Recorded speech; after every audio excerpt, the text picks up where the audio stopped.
எல்லோருக்கும் வணக்கங்க. Mango food டீம்லேருந்து Mallika பேசுகிறேன். இன்றைக்கி நாம் என்ன செய்ய போகிறோம்னா பலாப்பழம் சேமியா பாயாசம் செய்ய போகிறோமுங்க. ரொம்ப நல்லா இருக்குது. இப்போ பலாப்பழ சீசன். வாங்க வீடியோக்குள்ளே பார்க்கலாம். இப்போ வந்துங்க பலாப்பழம் சேமியா பாயாசத்துக்கு தேவையானது வந்துங்க பலாப்பழம் வந்துங்க 1/4 கிலோ எடுத்துருக்கோம். சேமியா 100 கிராம். இது வந்துங்க பாம்பினோ சேமியா வளைவாக நல்லா இருக்குங்க. அடுத்து வந்து நெய், உருக்குன நெய், துணிந்த நெய்ங்கிறது, ஏலக்காய், முந்திரி, திராட்சை. முந்திரி ஒரு 20 எடுத்துருக்கிறவங்க, திராட்சை ஒரு 30 திராட்சைக்கு இருக்கும். எடுத்து வச்சுக்கோ. தேவையான அளவு பால், இவ்வளவு வேண்டியது இல்லைங்க. தேவையான அளவு இப்போ தான் காய்ச்சணுங்களா, அதனால இப்படி எடுத்து வச்சுட்டேன். தேவையான அளவு பால். இப்போ வந்துங்க நாம் வந்து வடச்சட்டி வச்சு நெய் விட்டு சேமியா, முந்திரி, திராட்சை எல்லாமே வறுத்துக்கலாங்க. அடுப்பத்தை வச்சுக்கலாங்க.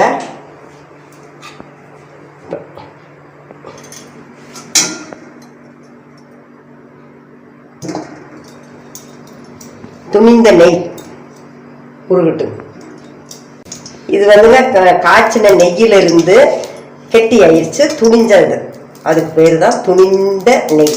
இப்போ வந்துங்க முந்திரி வறுத்துக்கலாங்க.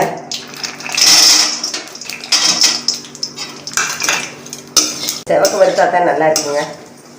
இப்போது செவந்துருச்சுங்க, எடுத்துடலாங்க. இப்போ வந்து திராட்சை போட்டுக்கலாங்க. புது திராட்சைக்கு அதுக்கு ரொம்ப நல்லா இருக்குதுங்க. நல்லா உச்சி வந்துட வேணுங்க. செவந்துக்குச்சு, நல்லா செவந்துருச்சுங்க. சேமியாவை போட்டுக்கலாங்க. சேமியா வறு விட்டுருச்சுங்க, எடுத்துக்கலாங்க.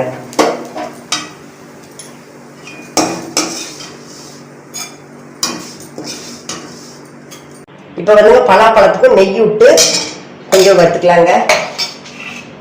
நெய்யில் அப்புறம் அரைச்சிக்கலாம். ரொம்ப நல்லா இருக்குங்க. இப்போ வந்துங்க பலாப்பழம் நெய்யில் நல்லா வணங்கிடுச்சுங்க. நெய்யில் வைக்கும்போது ஒரு வாசம், நல்ல வாசமாக வருமுங்க. வணங்கிடுச்சு, எடுத்து வச்சிடலாம் பக்கத்தில். நெய் சொட்ட இருக்குதுங்க. 200 மில்லி பிடிக்கிற டம்ளர் எடுத்திருக்கோம். 4 டம்ளர் தண்ணி ஊற்றிக்கலாங்க சேமியா வேக வைக்கிறதுக்கு. இப்போ தண்ணி கொதிச்சிருச்சுங்க, சேமியாவை போட்டுடலாம். இப்போ நம்ம அரைச்சிட்டு வந்துடலாங்க. இப்போ அரைச்சிட்டு வந்தாச்சுங்க. இது வந்து இது பலாப்பழத்தை உள்ளுக்கு போட்டுடலாங்க.